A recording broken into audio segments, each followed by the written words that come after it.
Welcome to The Commute, a Bible study podcast designed to turn your commute into an opportunity to grow in your faith. Whether you're sure of what you believe or you're not sure what to believe, this podcast is designed to help you better understand who Jesus is, what the Bible's all about, and how that applies to your life today. I'm your host, Pastor Matt, and I'm excited to dive into this week's episode of The Commute. Right. Well, hey, welcome to The Commute. I'm Pastor Matt. And I'm Pastor Casey. And today, so you're starting Mark this week, which we talked about 2 weeks ago because we had kind of mixed up the order a little bit. So if you're wanting to discover a little bit about Mark, I'm going to encourage you to go back about 2 weeks. You'll get to hear a great, I think it's an epic introduction to the book of Mark. So you can re-listen to that. That'll help set you up. But today, you're going to step into a book called Esther. And Esther is a book that was written in the Babylonian captivity when Israel is in exile. And so Esther is written about a king, King Ahasuerus, and a woman named Esther. And Esther becomes queen. But what's really interesting, I think, about this book is there's a couple books in the Bible where you don't actually hear God quoted. You see him at work in how things are lining up in history. But what's really amazing is you get to see how people live out their faith in God in real time without this voice of God, outside of the same thing that you and I have, which is scripture, coming in and like breaking in directly to the story. I don't know what you might add to that, Casey. Yeah, I mean, it's a unique picture in the scriptures of God working behind the scenes, which is how we tend to experience him most often, right? Most of us don't experience God speaking out of the cloud or appearing in some sort of majestic theophany. No, we tend to experience him working in ways that maybe we can't see him, but we can certainly see his activity. And I think that's exactly what you have going on in the book of Esther. And historically, there were some who found Esther problematic because there is no explicit reference to God's name and God doesn't speak. But I think rightly we have it included in our scriptures because it's clear that God is still at work in all of this. And it's a powerful story and one worth us reading and studying. Yeah, and you see the same thing in Nehemiah, and I think it really is a powerful story. I recently sat down and read it actually during this pandemic. I read through the book of Esther. And I tell you what, a lot of times I've kind of skimmed through the story. This time, I think the story has just new meaning because Esther is living in this time of, not just exile, but, the story of Esther really centers around this potentially disastrous upheaval in the kingdom. And this one character, Haman, who is now bent on seeing not just one Jewish person that he feels like offended him, but the entire Jewish race eliminated from the face of the earth. And this is what Esther is living through. And so to kind of give you like the 30,000 foot view of the story, we'll kind of take it. The first three chapters, what you see is chapter 1, you get introduced to the king, and the king has this queen who offends the king. And so it's kind of hilarious when you're reading the story because the king's wise men come up and the king's like, well, what do I do? The queen did not listen to me and has publicly offended me in front of the entire kingdom. And the wise men say, king, you need to nip this in the bud because if wives in their homes see that the queen cannot listen to and offend the king, it's going to cause upheaval in all the homes around our empire. None of the wives will listen to their husbands, which is kind of hilarious, but that's actually what it says in the story. And so the king is like, well, dilemma, what do I do? And so the wise men essentially say, pick another wife. So they call virgins from all around the country to come in. And essentially the king, through this process, is going to select a wife. And he will select the one that pleases him the most. So I think at this point, it's probably really important to say, don't put our 21st cultural standards on their, BC culture, right? Because I think what we need to realize is that God oftentimes works in the culture that is. What would you speak into that?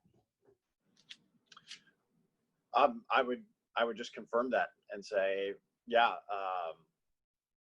God is at work in various times and various cultures, and I think it's important for us to get as good a grasp as we can on the biblical culture, and avoid importing too many of our own cultural norms, cultural standards that could wind up clouding the real point of the text. I think that's what I would speak into that. Yeah, I totally agree with that, because I think oftentimes when you're looking at people reading the biblical text, they'll allow things like this to be a wedge instead of kind of seeing them as an observation of the world in which the people were living. And God works in real time with real people. It's not God saying, well, this is how it should be. But it's God, at work within the culture. And so, kind of fast forward a little bit, Esther is selected. Esther is kind of an orphan. Her family has died. We don't know whether that was maybe in the exile or how that happened, but her uncle, Mordecai, is like an uncle or a cousin, essentially takes over raising her and raises Esther. And Esther is this beautiful young woman. And so she's, of course, brought into this big group that's, going to potentially become, queen. And then she is the one who ends up pleasing the king. And so the king decides to make Esther his wife. Now, what the king doesn't realize, what Esther never quite makes public for anybody, is that she is a part of the Jewish people. And so here you have this queen that, is a part of the Jewish people, but nobody's really aware of that. She's not like throwing that out for everybody to see, kind of thing. And so Mordecai, who is her cousin, works in the king's court. And at one point, he actually saves the king's life by exposing a plot. So the king writes it down in his book. That'll become important later. But the story's just kind of going on. But like any good story, you need a plot twist or a tension point. Casey, what's our tension point in this story? The tension arises primarily from a character named Haman, who was one of the king's servants, kind of like one of his right-hand men. And it's he who's going to wind up being the primary antagonist, driving the conflict in the rest of the story. And who is Haman, and why is he in a position where he can cause so much conflict in the story? I forget what exactly his position is. Do you remember what his actual position is? This is embarrassing. I should know this. This is what we call theologically throwing your friend under the bus. I'm looking at Esther chapter 3 right now. I don't know what like his exact position is. He's like an advisor, but he is an advisor who the king puts over his advisors. So essentially, he sits in a position where he is, under the king, one of the most powerful people in the empire. Almost like not quite second to the king, but second to the king. And so it kind of explains for you how Haman can be in this position where, there's this decree that everybody is supposed to pay homage to Haman as if you're seeing the king. Well, Mordecai doesn't do that. It doesn't say why he doesn't do that, whether he's just being obstinate, whether he, doesn't like Haman. But for some reason, Mordecai chooses not to do it. It offends Haman. And so Haman decides it's not enough to punish Mordecai. I want to see all Jewish people eliminated. Now, what I love at this point is you're getting a picture into how the human heart works, and even some of the seeds of racism. I mean, this would be a textbook case of racial injustice. Because here's Haman saying, I don't like this guy. I'm going to use him as kind of a picture of the race as a whole, and I'm going to eliminate that whole race. We saw something similar in Nazi Germany, where Hitler's like, let's get rid of all the Jewish people. Let's just eliminate this race of people. And this has happened a few times to the Jewish people, or at least people have attempted to make this happen a few times. And so here is Haman, and he's ready to eliminate the Jewish people. He's able to do it because of his position. So he approaches the king and says, to the king, oh, hey, there's this people who threatens your kingdom. And so they're all throughout your kingdom. We should send out an edict where it's essentially legal for people to kill and possess the property of Jewish people. Now, the dangerous thing about the kind of edicts in this time, and you see something similar in the book of Daniel, is when the king says something, it's law, and not even the king can overturn it. Like, it's like if the king says it, it has to happen. And I don't know why that was, but you see a few instances of that in the ancient culture there.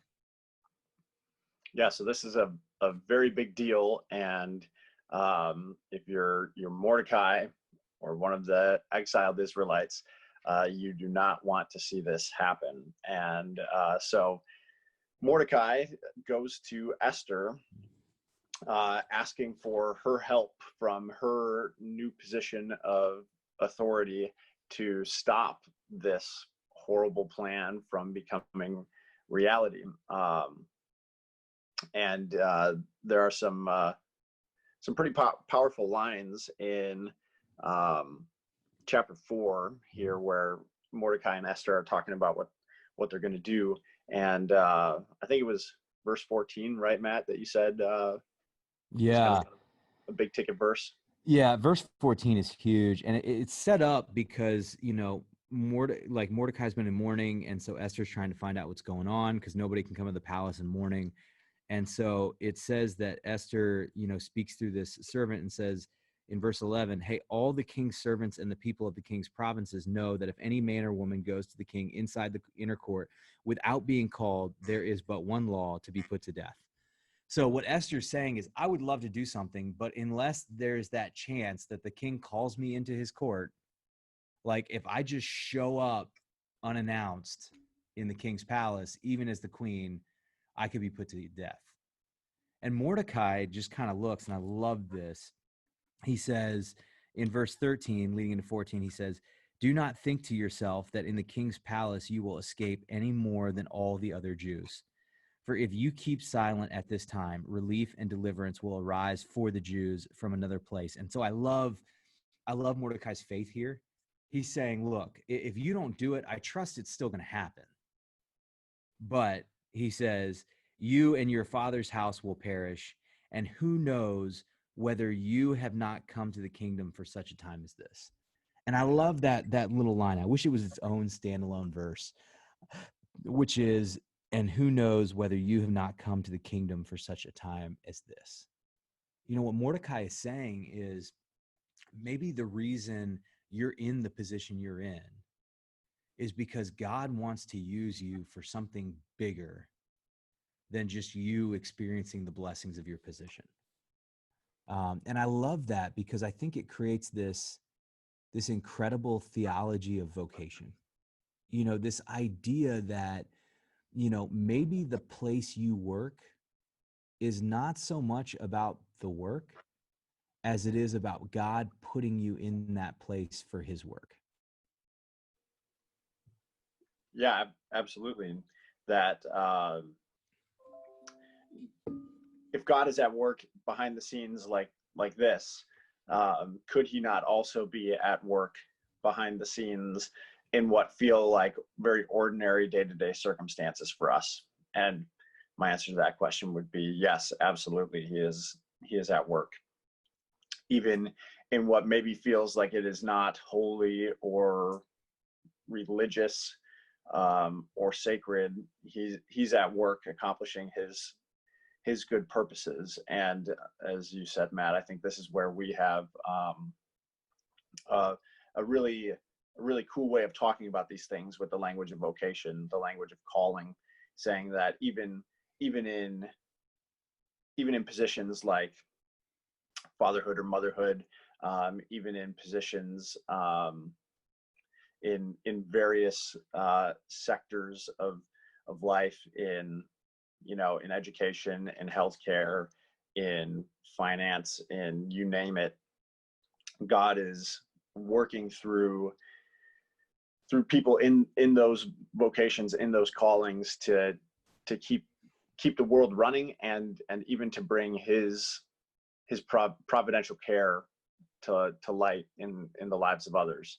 Yeah, I think it's just a really cool thing. Yeah, and I think that's, I think that's where sometimes even our own language kind of gets in the way. We say, we oftentimes say that people are going into ministry when they become pastors or DCs or stuff like that. But if you really think about it, and you kind of look at Paul's like equipping language, we're really not going into ministry, we're leaving ministry. Because, we're called to equip the body for the work of ministry. And I think a calling is not just, working at a church. I think, like Pastor Casey's saying, a calling is, literally being in the marketplace, using the gifts that God has given you for such a time as this, to be a blessing to the world around you, and to be a picture of what the kingdom of God looks like in the everyday movings of life. Because I think too, it's like too often we as Christians kind of just concede that, oh, we don't talk about work in our faith, faith in our workplace and all this kind of stuff. But man, why not? Why not live your work out in such a way that people take notice? And then when they take notice, use the opportunity to give, honor to God, and what he does. Like, it's a powerful thing when you think about it, how God can use you in the everyday movements of your life. Yeah. So a good question perhaps for us to ask could be, has God not put us where we are with the sphere of influence we have for such a time as this? And I think that the answer for all of us is a resounding yes. Yeah, it's huge. And in fact, that's, if you get a chance, like, check out on the Bethlehem Church Live mobile app or on Bethlehem Church Live's YouTube page, check out our 52 Stories series. We're this year we started Easter. And so for 1 year, we're telling a story a week of different ways that the gospel has transformed people's lives, within the church. And it's not just like, here's how I came to faith, but how people are living that faith out in their everyday life. And I think it's so powerful. And you may be saying to yourself, well, when are we going to see the staff's 52 stories? You're not. Where you hear enough of our 52 stories when we have to preach a sermon. I think what people need to see is how faith is lived out in another Christian's life. Somebody that's not a pastor or a DCE, but somebody that is in the everyday trenches of life, just like you. And so I think it's a powerful thing. And that's what Esther kind of calls us to is, hey, maybe God has you there for such a time as this. And what becomes so powerful is Esther grabs a hold of that, and she is able to turn the tide. So, Mordecai is literally almost on the chopping block, or the spike pole. I'll let you read the story to see that.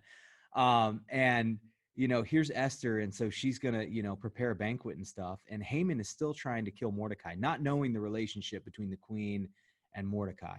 And it's amazing where you also see how God's lining stuff up, because literally the first day that Haman is actually going to try and kill Mordecai, the king can't sleep the night before. So what does he do? He sits down, he reads this book, that is his chronicle of, the history of his kingdom.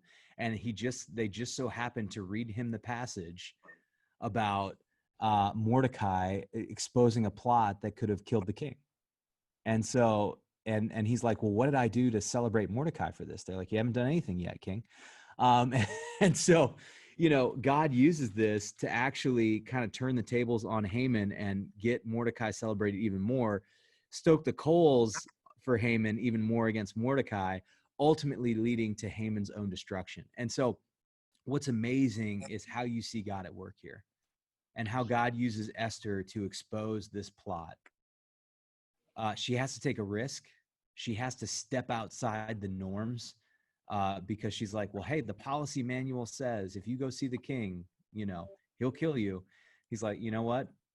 We got to step outside the policy now. And I just have to do this because this is the right thing to do. And so it's a really cool story, but it doesn't end there. It's neat to see how Esther and Mordecai have to figure out how to then take care of this issue that's coming when they can't violate what the king said. And it ends up working out really well in the favor of the Jews that are living in exile. But I think the cool thing from this book for me is, that overarching theme of God uses you where you are, but then also God is able to use these challenging times for his glory. Like that was, you can't imagine living in a season like that, where you're potentially about to see your entire people eradicated, and it's kind of like interesting because we're not living in a time like that, but we've been living through some really challenging times. And oftentimes God has put you in the place you are to be a blessing in the midst of those challenging times to the world around you. Yeah, and at the end of the day, he's the one who comes out victorious. And I think when we're living in a time that's maybe a bit challenging and it appears like there's no end in sight, to know that there's a God who in the end wins, I think is a tremendous encouragement. And for me, it transports me out of my own circumstances and elevates my thinking and even my desires and my longings to something beyond what's happening here. And then that changes how I experience what's happening in the here and now. That's awesome.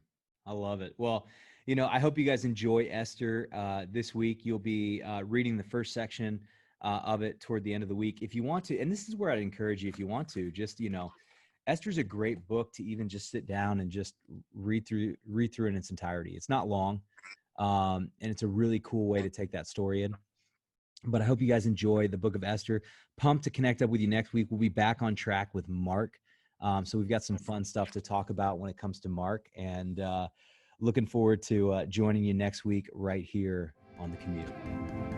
Thanks for checking out this episode of The Commute. For more information on The Commute or to join the Commute Bible reading plan, simply download the Bethlehem Church Live mobile app or go to bethlehemchurchlive.com/thecommute.